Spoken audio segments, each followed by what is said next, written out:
warahmatullahi wabarakatuh. Perkenalkan, nama saya Ahmad Brandi dengan NIM 252024. Baiklah, melalui video ini saya memenuhi tugas UTS dari Bapak Rian Amanda MPDT, yang mana pengampu mata kuliah Sistem Basis Data.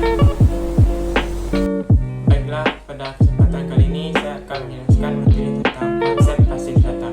Sebelum kita masuk kepada basis data, kita harus tahu definisi dari basis dan data. Basis adalah tempat mana berkumpulnya suatu data, sedangkan data adalah representasi atau keadaan fakta dunia nyata yang mewakili suatu objek yang dimana manusia, benda, dan kejadian lainnya yang disimpan dalam bentuk struktur atau bentuk teks atau gambar atau bunyi atau kombinasi lainnya.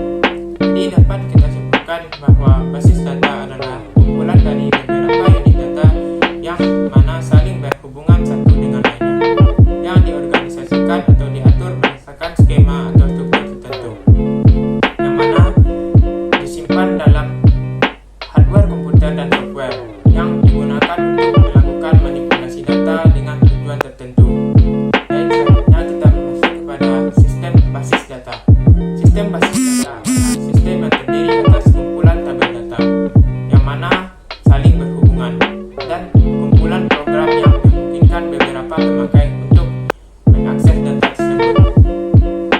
Adapun beberapa komponen sistem basis data, yang pertama perangkat keras, contohnya seperti data. Yang kedua, sistem operasi, yang mana program yang memfungsikan sebuah sistem komputer. Yang ketiga, manajemen sistem atau DBMS, yang mana pengolahan basis data oleh user akan tetapi diatur oleh perangkat lunak. Yang keempat yaitu adanya pemakai atau user. Yang kelima, adanya aplikasi atau perangkat lain. Adapun tujuan dari basis data, yang pertama yaitu untuk mengatur data agar diperoleh kemudahan ketepatan dalam pengambilan kembali. Yang kedua, agar data terintegrasi atau saling keterkaitan. Yang ketiga, agar dapat diterapkan sebagai standarisasi atau pedoman untuk mengatur sebuah data. Di balik adanya tujuan, adapun manfaat dari basis data, yang pertama yaitu kecepatan dan kemudahan, di mana dapat mengakses data dengan cepat. Yang kedua, kebersamaan pemakai, yaitu adanya mengatur data secara bersama. Yang ketiga, sebagai pemusat kontrol pada data, yaitu titik pusat dalam data. Yang keempat, efisiensi ruang penyimpanan. Yang kelima, adanya keakuratan. Yang keenam, ketersediaan. Yang ketujuh, kelengkapan. Yang kedelapan, keamanan, yaitu aman dalam menyusun sebuah data. Yang ke-8, 9 adalah kemudahan dalam pembuatan program aplikasi baru. Yang terakhir adalah user view. Baik, kita lanjut, yaitu selanjutnya adalah risiko pemakaian basis data, yang dimana yang pertama adalah perlu personal khusus. Yang kedua, perlu perangkat lunak bahkan perangkat khusus. Yang ketiga, perlu backup eksplisit. Yang keempat yaitu konflik pada data yang dipakai secara bersamaan. Adapun operasi dasar pada basis data, yang pertama adalah pembuatan basis data. Yang kedua, penghapusan basis data. Yang ketiga, pembuatan file. Yang keempat, penghapusan file atau tabel. Yang kelima, pengubahan tabel. Yang keenam, penambahan data. Yang ketujuh, pengambilan data. Yang kedelapan, penghapusan tabel. Selanjutnya adalah DBMS, yang dimana database manajemen sistem, yaitu pengorganisasian dan pengolahan database pada komputer. Dalam database terbagi dua bentuk. Yang pertama RDBMS, yang kedua DRDBMS. Yang pertama RDBMS yaitu Relational Database Management, yang dimana mengorganisasikan sebuah data pada struktur yang kemudian memaksimalkan serta menghubungkan antar kumpulan data dalam database. Yang kedua yaitu DRDBMS, Distributed Rational Database Management, yaitu memungkinkan informasi yang berbeda didistribusikan. Pada database sendiri, banyak yang menawarkan perusahaan seperti Oracle, MySQL, Microsoft Access, dan lain-lainnya. Dan DBMS juga memiliki fasilitas seperti define, construct. Yang ketiga yaitu manipulasi, dan mana define adalah spesifikasi pada tipe data. Yang kedua, construct itu seperti proses penyimpanan sebuah data. Yang ketiga, manipulasi, yang dimana memanggil dalam sebuah data atau memanggil data. Di balik itu semua ada pun perbedaan dari basis data dan DBMS, yang mana kedua tersebut sangat diperlukan dalam konsep basis data. Akan tetapi basis data dan DBMS memiliki pengertian yang berbeda, yang dimana basis data adalah data atau record dari data-data, sedangkan DBMS adalah aplikasi yang digunakan untuk mengolah data atau record tersebut. Baiklah, kita lanjut. Adapun komponen DBMS, yang pertama berisi hardware, software, prosedur, dan elemen. Adapun elemen utama pada DBMS yang pertama adalah data pengguna, yang dimana data pengguna berisi kolom tabel dan baris tabel. Pada kolom tabel merupakan atribut atau field, sedangkan pada baris tabel merupakan suatu record atau rekaman. Adapun bentuk relasi pada data pengguna yaitu hubungan antara pelajar dengan guru, yang dimana nama pelajar telepon pelajar, yang kedua yaitu nama guru telepon guru. Yang kedua adalah metadata. Metadata disebut juga sebagai sistem tabel, yang dimana tabel sistem yang berisi daftar tabel-tabel pada suatu database. Yang ketiga, indeks, yang dimana digunakan untuk meningkatkan kinerja dan akses di suatu database. Yang keempat adalah metadata aplikasi. Selanjutnya yaitu pengoperasian arsitektur pada basis data, yang mana terdiri dari dua, yaitu DDL dan DML. Pada DDL merupakan Data Definition Language, yang mana melakukan spesifikasi terhadap skema pada basis data, yang mana contoh perintah pada DDL adalah create index, create tabel, dan drop index. Selanjutnya yaitu DML, yaitu Data Manipulasi Language, yaitu pada DBMS, yang mana memperbolehkan pemakai atau user untuk mengakses atau memanipulasi data sebagaimana telah diorganisasikan. Pada DML juga kita dapat mengambil informasi yang tersimpan pada dalam basis data. Yang kedua yaitu kita dapat menyisipkan informasi baru dalam suatu basis data. Selanjutnya yaitu pada DML juga terdapat dua tipe, yang mana prosedural dan non-prosedural. Selanjutnya adalah dalam bahasa query dikenal juga dengan DCL, yaitu Data Control Language. Pada DML dan DDL, DCL dikenal juga sebagai DSQL, yaitu Instruction Query Language. Baiklah, kita lanjut. Selanjutnya adalah tipe-tipe file yang digunakan dalam DBMS, yang dimana yang pertama adalah file index atau dikenal sebagai master file, yang mana terdiri dari dua, file index H1 dan file index dynamics. Yang kedua adalah file index transaksi, yang dimana dikenal sebagai file input. Yang ketiga adalah file laporan, yaitu report file. Yang keempat adalah file sejarah, yang dimana dikenal sebagai file arsip. Yang kelima adalah file pelindung, yaitu salinan dari beberapa file yang masih aktif di dalam suatu database. Baiklah, mungkin itu pembahasan materi pada satu. Saya tutup. Assalamualaikum. Pada kesempatan kali ini saya akan melanjutkan pembahasan materi saya tentang basis data relasional. Basis data relasional adalah suatu cara untuk mengolah data secara fisik ke dalam bentuk memori, yang mana pada basis data relasional menggunakan tabel dua dimensi yang terdiri dari baris kolom untuk memberi gambaran pada sebuah berkas data. Adapun keunggulan dari basis data relasional, yang pertama itu bentuknya sederhana, yang kedua mudah untuk melakukan berbagai macam operasi data. Adapun istilah basis data pada relasional, yang pertama adalah relasi, yaitu sebuah tabel yang terdiri dari beberapa kolom dan beberapa baris. Yang kedua atribut, yang dimana kolom pada sebuah relasi. Yang ketiga adalah tupel, yang mana baris pada sebuah kolom. Yang keempat adalah domain, yaitu kumpulan nilai yang valid untuk satu atau lebih atribut. Yang kelima adalah derajat atau degree, yang dimana jumlah atribut pada sebuah relasi. Yang keenam adalah cardinality, yang dimana jumlah maksimum entitas. Selanjutnya adalah relational key, yang mana terdiri dari 4 key, yaitu key pertama adalah super key, yang dimana sekumpulan atribut. Yang kedua adalah kandidat key, yaitu relasi yang lebih dari suatu key. Yang ketiga adalah primary key, yaitu relasi yang digunakan sebagai pengidentifikasi atau kandidat key. Yang keempat adalah alternative key, yaitu sebuah skema pada sebuah relasi. Adapun relational integrity rules, ini mana berisi null. Yang kedua adalah entity integrity. Yang ketiga adalah referential integrity. Null adalah nilai suatu atribut yang tidak diketahui. Yang kedua adalah entity integrity, yang dimana tidak ada satu komponen primary key yang bernilai null. Yang ketiga adalah referential integrity, yang dimana suatu domain yang dapat dipakai sebagai kunci primer. Baiklah, selanjutnya adalah bahasa pada basis data relasional, yang dimana terdapat dua bahasa, yaitu bahasa formal dan bahasa komersial. Pada bahasa formal adalah bahasa query yang diterjemahkan dengan menggunakan simbol-simbol matematik.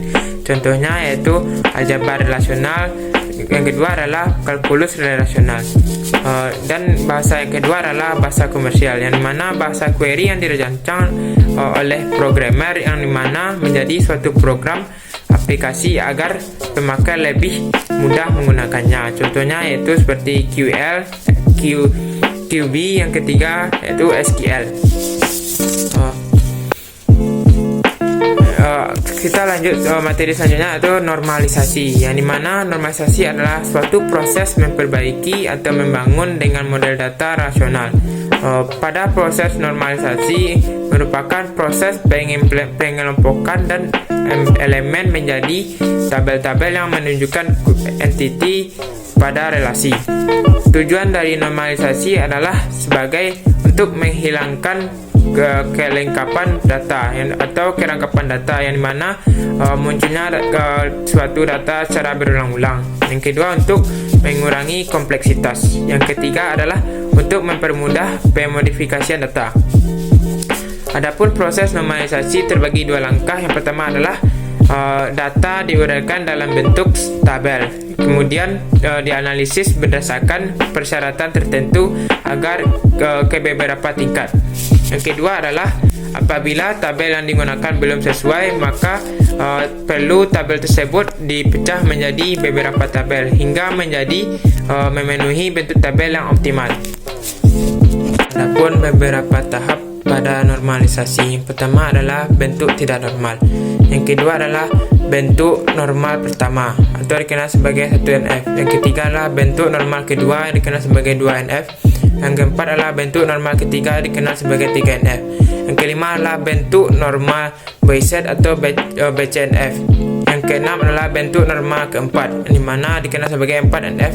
Yang ketujuh adalah bentuk normal kelima, dikenal sebagai 5NF. Adapun ketergantungan, beberapa ketergantungan. Yang pertama adalah ketergantungan fungsional.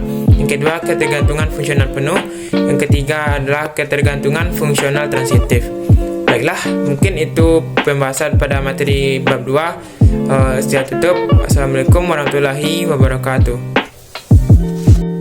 Baiklah, pada kesempatan kali ini saya akan menjelaskan materi tentang siklus hidup perancangan basis data, yang dimana adanya perancangan database atau database planning, yang merupakan manajemen yang memungkinkan tahapan dari database atau aplikasi life cycle, yang mana direalisasikan seefektif dan seefisien mungkin.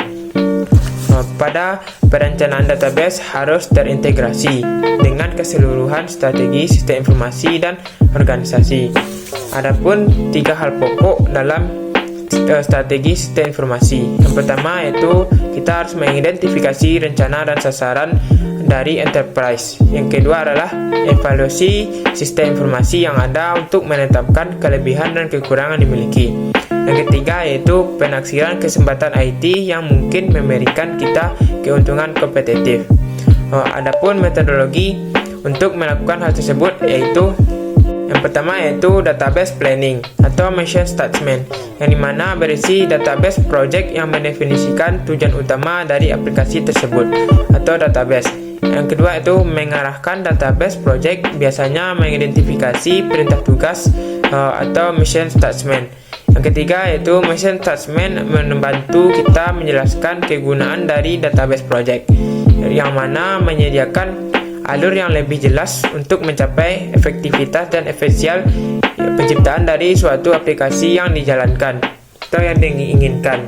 Selanjutnya itu database planning, yang mana mission objective, yaitu ketika mission statement yang telah didefinisikan, maka mission objective didefinisikan seperti setiap objektif atau tujuan harus mengidentifikasikan tugas khusus yang harus didukung oleh database. Yang kedua, dapat juga disertai dengan beberapa informasi tambahan yang memspesifikasikan suatu pekerjaan yang harus diselesaikan melalui sumber daya yang digunakan. Pada database planning juga harus menyertakan pengembangan standar-standar yang menentukan. Yang pertama yaitu bagaimana data akan dikumpulkan. Yang ketiga, bagaimana menspesifikasikan format atau bentuk data. Yang ketiga adalah dokumentasi penting, apakah data yang diperlukan. Yang keempat, bagaimana desain dan implementasi yang harus dilakukan. Baiklah, selanjutnya adalah definisi sistem, yang dimana menjelaskan batas-batasan dan cakupan dari suatu aplikasi database dan sudut pandang user view. Yang dimana user view mendefinisikan apa yang diwajibkan dari suatu aplikasi database dan perspektifnya. Di antaranya yang pertama adalah aturan kerja khusus, yang dimana melakukan kerja secara teratur atau secara signifikan. Yang kedua yaitu area aplikasi enterprise seperti marketing, personal atau stock control. Selanjutnya adalah aplikasi database dapat memiliki satu atau lebih user view, yang dimana pada aplikasi database ini memiliki tidak terbatas oleh user view. Selanjutnya yaitu identifikasi user view, yang mana membantu memastikan bahwa tidak ada user utama dari suatu database, yang dimana terlupakan ketika pembuatan aplikasi baru yang dibutuhkan. Yang terakhir adalah user view juga membantu dalam pengembangan suatu aplikasi database, yang mana aplikasi yang sangat sulit atau kompleks memungkinkan permintaan-permintaan yang dipecah ke dalam bagian-bagian yang lebih mudah diatur. Selanjutnya adalah analisis dan pengumpulan suatu kebutuhan, atau dikenal sebagai requirement collection and analysis, yang mana suatu proses pengumpulan dan analisis sebuah informasi mengenai bagian organisasi yang didukung oleh suatu aplikasi database. Dan menggunakan informasi tersebut, kita sebagai user kita harus mengidentifikasi kebutuhan user pada sistem yang baru. Adapun informasi yang dapat kita kumpulkan pada user view yang pertama meliputi deskripsi data yang digunakan atau dihasilkan, yang mana kita harus mendeskripsikan suatu data tersebut untuk dijadikan hasil. Yang kedua adalah detail mengenai bagaimana data digunakan. Kita harus mencari suatu data tersebut secara rinci agar dapat dihasilkan. Selanjutnya itu beberapa kebutuhan tambahan untuk aplikasi database yang baru, yang dimana beberapa kebutuhan tambahan seperti data yang lainnya pada database yang baru. Selanjutnya informasi dan analisa dan untuk identifikasi kebutuhan, yang mana disertakan dalam aplikasi database yang baru. Di balik itu semua, adapun cara menentukan bagaimana mengatur aplikasi database dengan multi-user view. Yang pertama yaitu centralized approach, yang kedua view integrated approach, yang ketiga adalah combination of both approach, yang dimana pendekatan terpusat atau centralized approach, yang mana kebutuhan untuk setiap user view digabungkan menjadi sekumpulan kebutuhan. Yang kedua adalah sebuah global data model yang dibuat berdasarkan atas penggabungan kebutuhan. Adapun pendekatan integrasi view, yang mana kebutuhan untuk setiap user view digunakan untuk membangun model data. Yang kedua, model data dapat mempresentasikan user view tunggal disebut lokal. ketiga, kemudian lokal data. Model digabungkan untuk menghasilkan global atau data model. Adapun tujuan utama pada database design, yang dimana yang pertama adalah mempresentasikan data dan relationship antar data, yang mana dibutuhkan oleh seluruh area aplikasi utama dan user group. Yang kedua adalah menyediakan model data yang mendukung suatu segala transaksi yang diperlukan pada data. Yang ketiga yaitu menspesifikasikan desain minimal yang secara tepat, yang dimana disusun untuk memenuhi kebutuhan performa yang ditetapkan pada sistem, contohnya seperti waktu respon. Selanjutnya adalah pendekatan dalam desain database. Yang pertama yaitu top down. Pada top down ini kita mengawali dalam pembentukan model data yang berisi beberapa entitas high level, yang dimana kemudian menggunakan pendekatan top down secara berturut-turut. Adapun pendekatan dalam database design, yang dimana yang pertama adalah top down, yang kedua yaitu bottom up, yang ketiga inside out, yang keempat mixed. Dan pada mixed juga adapun kegunaan utama dari modeling, yang dimana untuk membantu dalam memahami arti atau semantik dari suatu data. Yang kedua adalah untuk memfasilitasi komunikasi mengenai informasi yang dibutuhkan. Dalam pembuatan model data harus menggunakan pertanyaan mengenal entitas atau relationship dan atribut, yang mana model data memastikan kita untuk memahami bagaimana setiap perspektif user mengenal data. Yang kedua, sifat dari data itu sendiri independen terhadap representasi pada fisiknya. Yang ketiga itu kegunaan data melalui user view. Selanjutnya adalah 3 fase pada database design. Yang pertama, conceptual database design, yaitu suatu proses pembentukan model dari informasi yang digunakan dalam suatu enterprise, yang mana independen dari keseluruhan aspek fisik. Yang kedua yaitu logical database design, yaitu suatu proses pembentukan model data yang mana informasi yang digunakan dalam enterprise berdasarkan model dan data tertentu. Selanjutnya adalah physical database design, yaitu suatu proses yang menghasilkan deskripsi implementasi database dalam penyimpanan sekunder. Adapun DBMS atau selection optional, yaitu pemilihan DBMS yang tepat untuk mendukung suatu aplikasi database, yang mana dapat melakukan kapanpun sebelum menuju desain yang dipakai asal logikal, yang dimana pada cakupan informasi mengenal kebutuhan sistem terdapat tahap untuk memilih suatu DBMS. Pertama yaitu mendefinisikan terminologi studi referensi. Yang kedua yaitu mendaftar 2 atau 3 produk. Yang ketiga yaitu evaluasi produk, yang dimana membuat suatu produk. Yang keempat rekomendasi pilihan dan laporan pada produk. Adapun desain aplikasi atau aplikasi desain pada pemodelan data, yang pertama yaitu transaction design, yang mana transaksi adalah satu saksi atau serangkaian aksi yang dilakukan oleh user tunggal atau program aplikasi, mana pada suatu transaksi dibutuhkan pada database yang diantaranya itu data yang digunakan oleh transaksi, yang dimana data tersebut dapat digunakan oleh orang yang mengirim atau mentransaksi pada suatu data. Yang kedua itu karakteristik fungsional dari suatu transaksi. Yang ketiga yaitu output transaksi. Yang keempat, keuntungannya bagi user. Yang kelima itu tingkat kegunaan yang diharapkan. Adapun terdapat 3 tipe transaksi. Yang pertama yaitu retrieval transaction, yaitu digunakan untuk pemanggilan retrieval dan data untuk ditampilkan di layar atau menghasilkan suatu laporan. Selanjutnya yaitu update transaction, yaitu menambahkan record baru atau menghapus record lama. Yang ketiga yaitu mixed transaction, yaitu pemanggilan dan perubahan data. Selanjutnya yang ketiga adalah user interface design, yang dimana adapun aturan pokok daripada interface, yaitu yang pertama yaitu meaning detail, yang kedua yaitu comprehensible interaction, yang ketiga yaitu logical group and sequencing of file, yang keempat yaitu visual appealing layout of the form atau report. Selanjutnya adalah prototyping atau opsional, yang dimana membuat kerja suatu aplikasi database dengan bertujuan untuk mengidentifikasi fitur dari sistem yang berjalan dengan baik atau tidak. Yang kedua itu memberikan perbaikan atau penambahan pada fitur baru. Yang ketiga itu untuk klarifikasi kebutuhan user.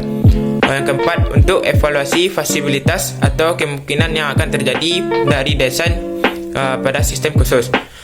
Adapun dua macam strategi pada prototyping adalah yang pertama recruitment prototyping, yang kedua evolutionary prototyping.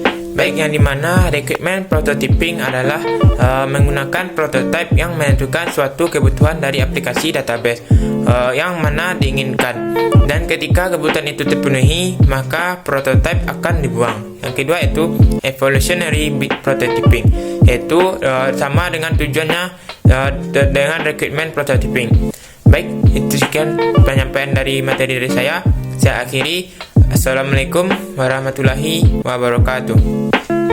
Baiklah, pada kesempatan kali ini saya akan melanjutkan pembahasan materi saya yang keempat, yaitu pemodelan data, yang dimana model data adalah sekumpulan konsep yang digunakan untuk menjelaskan struktur dari basis data dan memberikan gambaran pada tingkat-tingkat abstraksi data.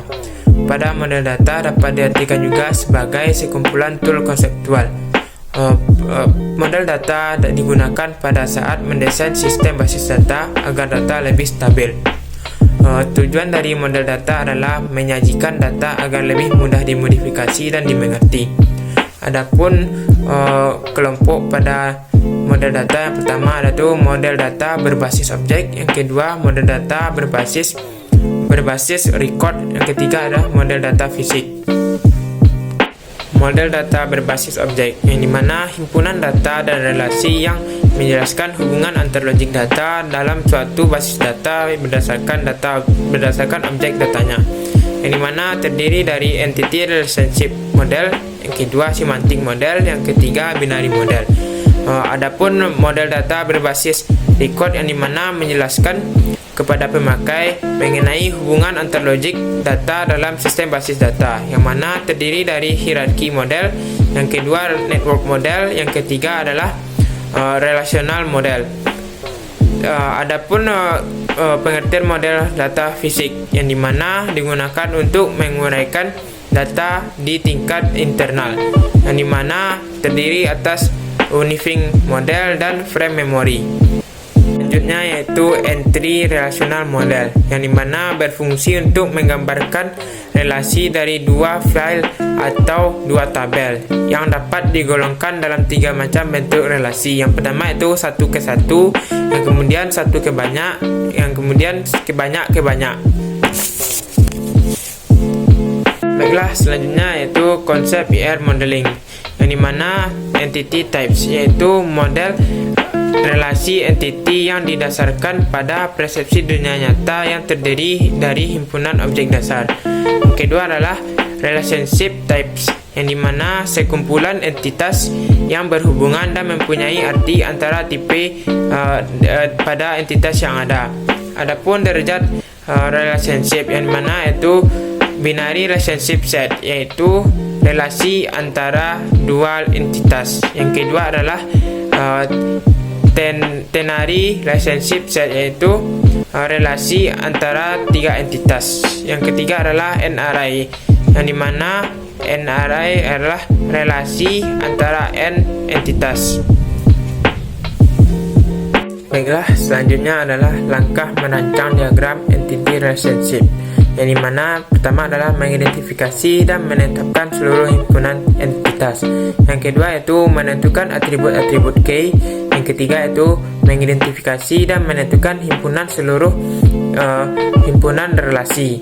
Yang keempat adalah menetapkan derajat untuk setiap himpunan relasi. Yang terakhir adalah melengkapi himpunan entitas dan himpunan relasi. Selanjutnya adalah derajat relasi minimum, yang dimana menunjukkan hubungan minimum yang boleh terjadi dalam sebuah antar himpunan entity. Dan materi yang terakhir adalah derajat relasi dengan notasi lain. Baiklah, itulah sekian penyampaian materi dari saya. Saya tutup. Assalamualaikum warahmatullahi wabarakatuh.